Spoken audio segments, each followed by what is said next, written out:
नमस्कार मित्रों। ओम digital study के इस डिजिटल प्लेटफॉर्म पर आप सभी का हार्दिक स्वागत, अभिनंदन। सबसे पहले तो मैं आप सभी को बहुत बहुत धन्यवाद ज्ञापित करना चाहता हूं कि आज हमारा यह डिजिटल परिवार 50,000 सदस्यों की संख्या को पार करने का एक माइलस्टोन अचीव कर चुका है। आप सभी के सहयोग की बदौलत ही इस मुकाम को हम हासिल कर पाए हैं, तो आप सभी का बहुत बहुत धन्यवाद। उम्मीद करता हूं कि आपका सहयोग, स्नेह और सपोर्ट सदैव इसी प्रकार से बना रहे। इस सेशन में हम राजस्थान कर्मचारी चयन बोर्ड के द्वारा विगत परीक्षाओं में पूछे गए ऐसे महत्वपूर्ण प्रश्नों का डिस्कस कर रहे हैं जो आगामी कॉम्पिटिटिव एग्जाम में आने की बहुत ही ज्यादा संभावना रखते हैं। तो इस सेशन के अंतर्गत आज हम जूनियर इंस्ट्रक्टर एग्जाम के पेपर का डिस्कस करेंगे और ये पेपर 24 दिसंबर 2019 को कर्मचारी चयन बोर्ड ने कंडक्ट करवाया था। तो इस पेपर में हम एक टेस्ट के रूप में क्विकली रिवीजन करेंगे। इस पेपर में टोटल 50 प्रश्न है राजस्थान जीके के, और 50 प्रश्नों में से आपके कितने प्रश्न सही होते हैं वीडियो एंड होने के बाद में आप कमेंट करके जरूर बताएं। तो चलिए, आपका टेस्ट स्टार्ट हो रहा है। और यह सेशन मित्रों राजस्थान की सभी कॉम्पिटिटिव एग्जाम के लिए समान रूप से उपयोगी है। चाहे आप जेईएन की तैयारी कर रहे हैं, पटवारी, ग्राम सेवक, रीट, इसके अलावा वन रक्षक, वनपाल, किसी भी एग्जाम की तैयारी कर रहे हैं, तो सभी में राजस्थान जीके के ये पोर्शन और राजस्थान जीके का ये जो सिलेबस है वो सभी में कॉमन है। तो आइए आपकी तैयारी का परीक्षण करते हैं। मेवाती बोली राजस्थान के क्षेत्रों में बोली जाती है। ऑप्शन है अजमेर, ब्यावर, अलवर, भरतपुर, करौली, सवाई माधोपुर, डूंगरपुर, बांसवाड़ा। तो मेवाती बोली राजस्थान के उत्तर पूर्वी अलवर, भरतपुर जिलों में बोली जाती है। अगला प्रश्न है पिछवाई चित्रांकन की विषय वस्तु क्या है? बारहमासा, गीत गोविंद, रास लीला और शिकार। तो पिछवाई चित्रांकन की विषय वस्तु रास लीला है, जो कि श्री कृष्ण भगवान पर आधारित है। ठीक है। नेक्स्ट, राजस्थान में ब्लू पोट्री का संबंध किस जिले से है? बीकानेर, उदयपुर, जयपुर या जोधपुर। तो ब्लू पोट्री का जो संबंध है ये राजस्थान के जयपुर जिले से है। ऑप्शन नंबर सी है करेक्ट आंसर। और आपको कमेंट में बताना है कि ब्लू पोट्री के राजस्थान के सिद्धहस्त कलाकार का क्या नाम है, जिसे पद्मश्री से भी नवाजा जा चुका है। नारायणा का जाना माना केंद्र है विष्णु संप्रदाय का, नाथ संप्रदाय का, दादू पंथ का या राम स्नेह संप्रदाय का। तो नारायणा दादू पंथ संप्रदाय का प्रमुख केंद्र है, जो कि जयपुर में स्थित है। निम्न में से कौन सा गढ़ सुदर्शनगढ़ के नाम से भी जाना जाता है? नाहरगढ़, जयगढ़, सज्जनगढ़, तारागढ़। तो सुदर्शनगढ़ के नाम से नाहरगढ़ जाना जाता है। 105 में सही आंसर 1 हो जाएगा। नाहरगढ़ कहाँ है? तो ये जयपुर में स्थित है। नेक्स्ट सवाल है जोगी महल कहाँ स्थित है? चित्तौड़गढ़, मेहरानगढ़, लोहागढ़, रणथंभौर। तो जोगी महल रणथंभौर सवाई माधोपुर में स्थित है। इस महल, ये जो दुर्ग है यहाँ पर जोगी महल के अलावा भी त्रिनेत्र गणेश का मंदिर है। इसके अलावा जोरा भोरा का महल भी यहीं स्थित है। अकबर ने चित्तौड़ किले को कब अधिकार किया? यानी कि चित्तौड़ किले पर अकबर ने अधिकार है वो कब किया था? 25 फरवरी 1568, 28 फरवरी 1572, 6 जून 1575 या 15 जनवरी 1576। तो अकबर ने 25 फरवरी 1568 को चित्तौड़ दुर्ग पर है वो अधिकार कर लिया था। और इस दुर्ग पर अधिकार करने के बाद में अकबर ने सिक्का एलची नामक यहाँ पर सिक्के भी चलाए थे। पृथ्वीराज चौहान तृतीय के पिता कौन थे? पृथ्वीराज द्वितीय, अरुणराज, सोमेश्वर या अजयराज। तो पृथ्वीराज चौहान तृतीय, जिसने मोहम्मद गौरी के साथ में युद्ध किया था। ठीक है। और इसके पिता का नाम था सोमेश्वर, माता का नाम था कर्पूरी देवी। गणेश्वर सभ्यता का संबंध किस नदी से है? कांटली, सरस्वती, आहड़ और सिंधु। तो गणेश्वर सभ्यता सीकर में है, कांटली नदी से इसका संबंध है। अकबर की चित्तौड़ विजय के उपरांत मेवाड़ में मुगल शासकों के द्वारा चलाए गए सिक्के कौन से थे? देखिए, इसी पेपर में ये प्रश्न है वो पूछ लिया है। रूपक, दिनार, सिक्का एलची और द्रह्म। तो अकबर ने चित्तौड़ पर अधिकार कब किया? ऊपर पूछा था कि 25 फरवरी 1568 को। और यहाँ पर सिक्के हैं, उसका नाम था सिक्का एलची। ये सिक्के इन्होंने चलाए थे। नेक्स्ट, मृदा जो पश्चिमी राजस्थान में सर्वाधिक क्षेत्र में मिलती है वह है जलोढ़, काली, रेतीली और लाल पीली। तो वेस्टर्न राजस्थान में रेतीली यानी कि सैंडी सोयल है, ये सर्वाधिक क्षेत्र पर फैली हुई है। राजस्थान के किन जिलों में खस घास उत्पादित होती है? Most repeated and most important question है ये। अजमेर, बांसवाड़ा, चित्तौड़गढ़, धौलपुर, करौली, अलवर, कोटा, बूंदी, झालावाड़ या सवाई माधोपुर, भरतपुर, टोंक। तो खस घास सवाई माधोपुर, भरतपुर और टोंक जिलों में उत्पादित होती है। डी आंसर करेक्ट है। ठीक है। राजस्थान के दक्षिण पूर्वी पहाड़ी क्षेत्रों में आदिवासी लोगों के द्वारा जो खेती की जाती है उसे कहते हैं वालरा, चिमाता, शुष्क कृषि या दजिया। राजस्थान के दक्षिण पूर्वी पहाड़ी भागों में आदिवासियों द्वारा जो खेती की जाती है उसे कहेंगे हम चिमाता। ठीक है, ऑप्शन नंबर बी है। बी क्यों है ये मैंने आपको मैराथन वीडियो में बहुत ही अच्छी तरीके से समझाया था कि चिमाता है वो आदिवासियों के द्वारा जंगलों को जलाकर खेती की जाती है और ये पहाड़ी क्षेत्रों में की जाती है, इसीलिए इसे चिमाता कहते हैं। अगर राजस्थान के दक्षिण पूर्वी भागों में आदिवासियों द्वारा मैदानी भागों में अगर जो खेती की जाती है उसे कहेंगे हम दजिया। और ये दो जो दजिया और चिमाता है इन्हें संयुक्त रूप से वालरा के नाम से जाना जाता है, यानी कि स्थानांतरित कृषि है, जमीन की खेती है, इसे वालरा कहते हैं। और वालरा के ही दो सब टाइप है, चिमाता और दजिया। चिमाता है वो पहाड़ी क्षेत्रों में और दजिया मैदानी भागों में है। तो ये आप अच्छी तरीके से समझे इसको। बाकी सारी की सारी डिटेल मैं आपको ज्योग्राफी के मैराथन वीडियो में ज्योग्राफी के प्रश्नों की बता चुका हूँ। हिस्ट्री आर्ट एंड कल्चर के वीडियोस में हिस्ट्री आर्ट एंड कल्चर से जुड़े प्रश्नों की विस्तृत व्याख्या के साथ में आपको एक्सप्लेनेशन है वो बताया हुआ है। तो आपने वो वीडियोस नहीं देखे हैं तो उन्हें जरूर देखिए। लूणकरण लिफ्ट नहर लिफ्ट नहर के नाम से भी जानी जाती है। तो इंदिरा गांधी की पुरानी और नई लिफ्ट नहरें हैं, इनके नाम से भी जुड़े बार बार प्रश्न है वो पूछे जाते हैं। पन्नालाल बारूपाल, कंवर सेन, इंदिरा गांधी और वीर तेजाजी। तो लूणकरणसर लिफ्ट नहर को कंवर सेन लिफ्ट नहर के नाम से भी जाना जाता है। ऑप्शन नंबर बी होगा हमारा सही जवाब। कौन सा स्थान राष्ट्रीय राजमार्ग संख्या 15 द्वारा जुड़ा हुआ नहीं है? जयपुर, बीकानेर, जैसलमेर, बाड़मेर। तो जयपुर का और राष्ट्रीय राजमार्ग नंबर 15 का कोई संबंध नहीं है। 15 राजस्थान के श्रीगंगानगर, हनुमानगढ़, बीकानेर, जैसलमेर, बाड़मेर इन जिलों में होकर गुजरता है। तो यहाँ पर ये बाकी सभी सही है। और इनका जो नया नाम है वो 62, 11 और 68 है, ये भी आप ध्यान में रखें। मंगला, भाग्यम और ऐश्वर्या हैं राजस्थान की फिल्म अभिनेत्रियां। बाड़मेर के तेल क्षेत्र, जैसलमेर के तेल क्षेत्र, जैसलमेर के गांव। तो ये बाड़मेर के तेल क्षेत्रों के नाम है। ऑयल फील्ड इन बाड़मेर है मंगला, भाग्यम और ऐश्वर्या। ऑप्शन नंबर बी हो जाएगा सही उत्तर। सुमेलित नहीं कौन सा है? कौन सा सुमेलित नहीं है? भीम सागर झालावाड़, जवाई बांध पाली में, पार्वती बांध भीलवाड़ा में और जाखम बांध प्रतापगढ़ में। तो ऑप्शन नंबर सी हो जाएगा हमारा करेक्ट आंसर। पार्वती बांध है ये भीलवाड़ा जिले में नहीं है। आपको कमेंट करके बताना है, बहुत ही महत्वपूर्ण सवाल है कि पार्वती बांध है वो किस जिले में स्थित है। अगर आपको इस सवाल का आंसर नहीं आता है तो भी आप कमेंट बॉक्स में जरूर बताएं ताकि मैं आपको आंसर बता दूंगा। मुझे पूर्ण विश्वास है कि आप में से 80 से 90% मित्र इस सवाल का जवाब देने में तैयार होंगे।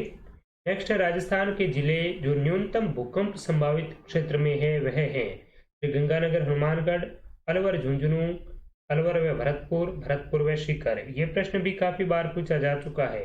न्यूनतम भूकंप संभावित क्षेत्र श्री गंगानगर व हनुमानगढ़ और अधिकतम है अलवर और झुंझुनू। राजस्थान राज्य पथ परिवहन निगम यानी कि RSRTC की स्थापना किस वर्ष हुई? 1956, 1960, 1964 या 1972। तो RSRTC की स्थापना 1 अक्टूबर 1964 को हुई थी। ऑप्शन नंबर सी है करेक्ट आंसर। पचपदरा जिस खनिज का महत्वपूर्ण उत्पादक है वह है बेराइट्स, चूना पत्थर, नमक और फ्लोराइड। तो पचपदरा बाड़मेर में स्थित है, नमक उत्पादन का प्रमुख उत्पादक क्षेत्र है। ठीक है। नेक्स्ट सवाल है किसकी प्रतिमा रणकपुर के चौमुखा मंदिर में प्रतिष्ठित है?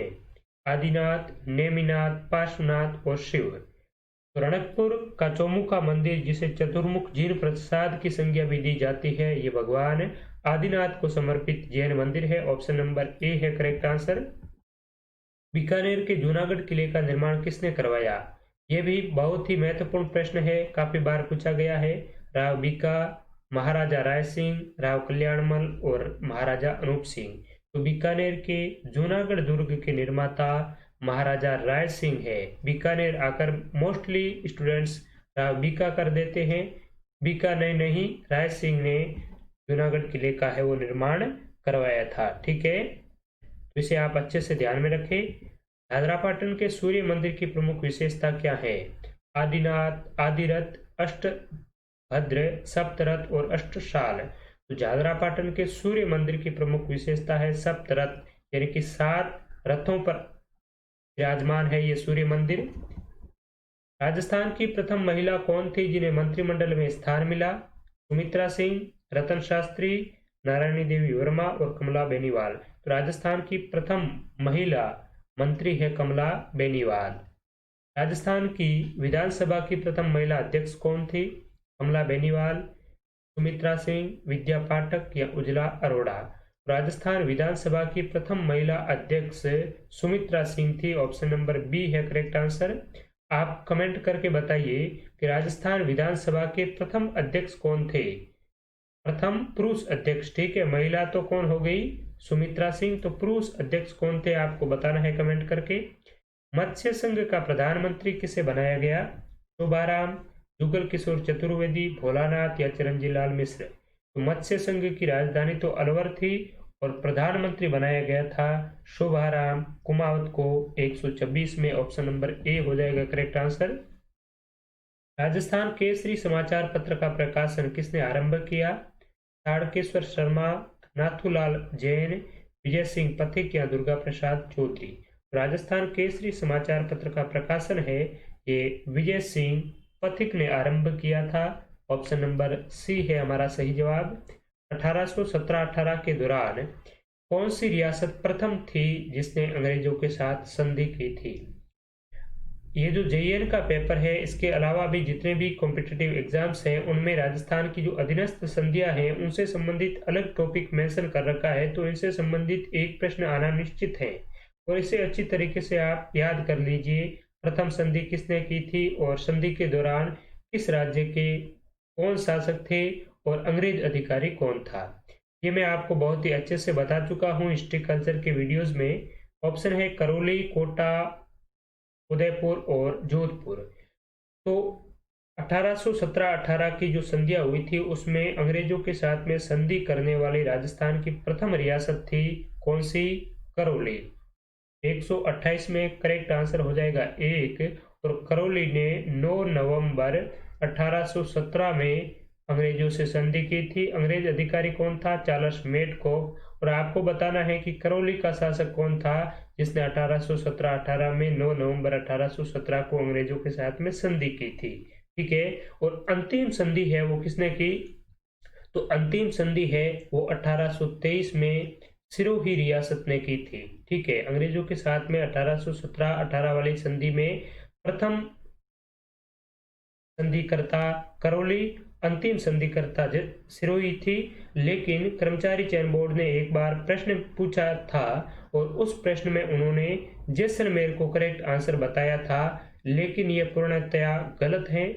काफी प्रश्न ऐसे होते हैं जो बोर्ड एक बार उसको आंसर की में डाल देते हैं, या तो हो सकता है वो टाइपिंग एरर भी हो सकती है क्योंकि काफी विकल्प होते हैं तो उसमें 1-2 गलतियां होना स्वाभाविक है। लेकिन उन गलतियों पर भी बोर्ड के द्वारा एक बार ऑब्जेक्शन मांगा जाता है और ऑब्जेक्शन मांगे जाने पर भी अगर उस प्रश्नों पर ऑब्जेक्शन नहीं आता है तो वही हूबहू आंसर है वो सेकंड आंसर की में जारी कर दिए जाते हैं। तो हो सकता है कि इस प्रश्न पर किसी ने ऑब्जेक्शन ही ना डाला हो, इसीलिए उन्होंने जैसलमेर करेक्ट आंसर बता दिया हो। तो आपको ऑथेंटिक प्रूफ के साथ में ये चीजें है वो याद रखना है। सिरोही है ये अंतिम रियासत थी 1817-18 में संधि करने वाली और प्रथम थी करौली। मैंने उस मैराथन वीडियो में बोर्ड की ऑफिशियल आंसर की को ध्यान में रखकर ही आंसर बताया था। ठीक है, तो इसमें करेक्ट आंसर है सिरोही है, लेकिन बोर्ड ने जैसलमेर माना है। ये मैंने आपको दोनों ही बता दिया। आपको कौन सा करना है, अब यही पूछेंगे आप तो कि हमें क्या करना है, तो आपको सिरोही करना है। बोर्ड की पुरानी जो आंसर की है उसको आप आधार रखकर ऑब्जेक्शन नहीं लगा सकते, ठीक है ना। ऑब्जेक्शन के लिए आपके पास में ऑथेंटिक प्रूफ होना चाहिए, और एनसीईआरटी की बुक में और हिंदी ग्रंथ अकादमी की पुस्तकों में भी सिरोही रियासत है वो दे रखी है, तो यही इसका सही आंसर है, ठीक है। जमनालाल बजाज एवं कर्पूर चंद पाटनी किस प्रजामंडल से जुड़े हुए थे? जोधपुर प्रजामंडल, कोटा प्रजामंडल, जयपुर प्रजामंडल, बीकानेर प्रजामंडल। जमनालाल बजाज और कर्पूर चंद पाटनी हैं, ये आपके जयपुर प्रजामंडल से जुड़े हुए थे। ऑप्शन नंबर सी है सही उत्तर। परोपकारिणी सभा की स्थापना किसने की? केसरी सिंह बारठ, स्वामी दयानंद सरस्वती, हरविलास शारदा, ठाकुर गोपाल सिंह खरवा। तो परोपकारिणी सभा की स्थापना स्वामी दयानंद सरस्वती जी ने की थी। आप कमेंट करके बताइए कि इस सभा की स्थापना स्वामी जी ने कब की थी, किस सन में की थी, ठीक है। नेक्स्ट सवाल है, गेप सागर शहर में स्थित है। गेप सागर क्या है? तो ये एक झील है। ये किस शहर में स्थित है? अजमेर, माउंट आबू, डूंगरपुर, अलवर। तो ये डूंगरपुर में स्थित है गेप सागर, ठीक है। ऑप्शन नंबर सी है करेक्ट आंसर। रामस्नेही संप्रदाय के संस्थापक संत रामचरण के गुरु कौन थे? बहुत ही महत्वपूर्ण प्रश्न है। ये भी आप ध्यान में रखिए कि रामस्नेही संप्रदाय के संस्थापक कौन थे? तो संत रामचरण जी। और इनके गुरु कौन थे? चरणदास, हरिदास, कृपाराम और लालदास। रामस्नेही संप्रदाय के संत जो संस्थापक है संत रामचरण जी, तो उनके गुरु थे कृपाराम जी, ठीक है। ऑप्शन नंबर सी हो जाएगा करेक्ट आंसर। हरिदास जी नहीं थे, ठीक है। ये आपको ध्यान में रखना है अच्छी तरीके से। संत हरिदास जी तो निरंजनी संप्रदाय के संस्थापक है, ठीक है। निरंजनी, हाल ही के एग्जाम में ये सवाल पूछा था जेईएन के एग्जाम में। तो संत हरिदास जी को राजस्थान का वाल्मीकि कहते हैं और निरंजनी संप्रदाय के संस्थापक हैं, ठीक है। और लालदास जी धौलीधु अलवर से संबंध रखते हैं। चरणदास जी ने चरणदासी संप्रदाय की स्थापना की थी। तो ये सारी की सारी जानकारी हम ऑलरेडी वैसे डिस्कस कर चुके हैं। राजस्थान दिवस किस दिन मनाया जाता है? 30 अक्टूबर, 26 जनवरी, 30 मार्च, 14 नवंबर। तो राजस्थान दिवस 30 मार्च को सेलिब्रेट किया जाता है। रावण हत्ता एक क्या है? रावण हत्ता एक प्रकार का नृत्य, पुस्तक का नाम, वाद्य यंत्र या स्थान का नाम। तो रावण हत्ता एक म्यूजिकल इंस्ट्रूमेंट है, यानी कि वाद्य यंत्र है। और राजस्थान का लोक वाद्य यंत्र कौन सा है? आप कमेंट करके बताना है। नेवरी आभूषण शरीर के किस अंग पर पहना जाता है? कमर, गर्दन और हाथ या टखना। तो नेवरी आभूषण है ये टखना पर पहना जाता है। और हाल ही के एग्जाम में पूछा था कि नोगरी आभूषण कहाँ पहना जाता है? ये तो नेवरी है, इससे आप कंफ्यूज ना होवे। नोगरी आभूषण है ये हाथ में पहना जाता है, और नेवरी आभूषण है ये टखना में पहना जाता है, ठीक है। नेक्स्ट, उत्तरी रेलवे का मुख्यालय कहाँ स्थित है? बहुत ही महत्वपूर्ण प्रश्न है। उत्तर पश्चिमी रेलवे का मुख्यालय है ये अलवर, भरतपुर, कोटा या जयपुर। तो उत्तर पश्चिमी रेलवे का हेडक्वार्टर है ये आपका जयपुर में स्थित है। कौन सी खारे पानी की झील नहीं है? लूणकरणसर, डीडवाना, फलोदी और आना सागर। तो यहाँ पर आना सागर झील है, ये आपकी खारे पानी की झील नहीं है। ऑप्शन नंबर डी हो जाएगा करेक्ट आंसर। ये अजमेर में स्थित मीठे पानी की झील है। जाखम बहुउद्देशीय परियोजना राजस्थान के किस जिले में स्थित है? टोंक, बांसवाड़ा, डूंगरपुर और प्रतापगढ़। ये प्रश्न इसी पेपर में 2 बार पूछा जा चुका है। कूट में भी जाखम बहुउद्देशीय परियोजना दे रखी थी, और यहाँ पर भी। जाखम प्रतापगढ़ जिले में स्थित है। ऑप्शन नंबर डी है करेक्ट आंसर। राजस्थान में 19वीं पशुगणना किस वर्ष हुई? 2007, 10, 12 और 15। तो 19वीं पशु जनगणना है ये 2012 में हुई थी। और 20वीं कब हुई? 20वीं पशु गणना 2019 में हुई थी, ठीक है। नेक्स्ट, किस प्रकार का ऊर्जा संसाधन पर्यावरण को प्रदूषित नहीं करता है? कोयला, पेट्रोल, परमाणु और सौर। तो सौर यानी कि सोलर एनर्जी है ये एनवायरमेंट फ्रेंडली है। पर्यावरण को प्रदूषित नहीं करता है। ऑप्शन नंबर डी हो जाएगा करेक्ट आंसर हमारा। नेक्स्ट सवाल है, राजस्थान के जोधपुर, जैसलमेर, बाड़मेर और नागौर जिले में मुख्यतः कौन सी मृदा पाई जाती है? लाल मृदा, काली मृदा, पीली मृदा या मरुस्थलीय मृदा? राजस्थान के वेस्टर्न पार्ट में मरुस्थलीय मृदा पाई जाती है क्योंकि ये मरुस्थलीय जिले हैं। ठीक है। नेक्स्ट है, राजस्थान की एकमात्र बारहमासी नदी कौन सी है? लूणी, जाखम, चंबल और खारी। तो चंबल नदी राजस्थान की एकमात्र बारहमासी यानी कि वर्ष पर्यंत बहने वाली नदी है। ठीक है। निम्न में से किस जिले की अंतर्राष्ट्रीय एवं अंतर्राज्यीय सीमा है? किस जिले की अंतर्राष्ट्रीय और अंतर्राज्यीय दोनों सीमाएं हैं? जैसलमेर, बाड़मेर, बीकानेर और हनुमानगढ़। तो बाड़मेर की अंतर्राष्ट्रीय सीमा भी है और अंतर्राज्य सीमा भी है। ठीक है। इसके अलावा श्री गंगानगर भी ऐसा जिला है जो अंतर्राष्ट्रीय और अंतर्राज्यीय दोनों सीमाओं को टच करता है। ठीक है। नेक्स्ट, कौन सा भौतिक प्रदेश राजस्थान की जीवन रेखा कहा जाता है? अर्धशुष्क मरुस्थल, अरावली पहाड़ियां, हाड़ौती पठार, पूर्वी मैदान। तो राजस्थान की लाइफ लाइन कही जाती है अरावली पहाड़ियां। ऑप्शन नंबर बी है करेक्ट आंसर। अगला सवाल, निम्न में से कौन सा सही सुमेलित नहीं है? नदी और इनके ओरिजिनिंग पॉइंट दे रखे हैं। बनास, खमनोर पहाड़ियां, बाणगंगा बेराट पहाड़ियां, कांतली खंडेला पहाड़ियां, काकनी तारागढ़ की पहाड़ियां। ऑप्शन नंबर डी हो जाएगा करेक्ट आंसर। काकनी है, इसे मसूरदी भी कहा जाता है, भुज झील में गिरती है और इसका उद्गम है ये कोटड़ी गांव जैसलमेर से होता है, ना कि तारागढ़ पहाड़ियां। ये अंत प्रवाह वाली नदी है। तो ये बाकी आप ध्यान में रखें। बनास खमनोर की पहाड़ियां राजसमंद, बाणगंगा बेराट की पहाड़ियां जयपुर, कांतली खंडेला की पहाड़ियां सीकर। ठीक है। तो मित्रों, इसमें 50 प्रश्न पूछे गए थे। 50 प्रश्नों में से आपके कितने प्रश्न है सही होते हैं ये आप कमेंट करके जरूर बताएं। वीडियो आपको हेल्पफुल लगा हो तो इसे लाइक अवश्य करें, अपने मित्रों के साथ में शेयर करें और इस डिजिटल प्लेटफॉर्म को और ऊंचाइयों पर ले जाने में सहयोग करें। आप सभी का बहुत बहुत धन्यवाद। कल फिर मिलेंगे इसी प्रकार के महत्वपूर्ण प्रश्नों के साथ में। तब तक के लिए आप सभी का शुक्रिया। नमस्कार।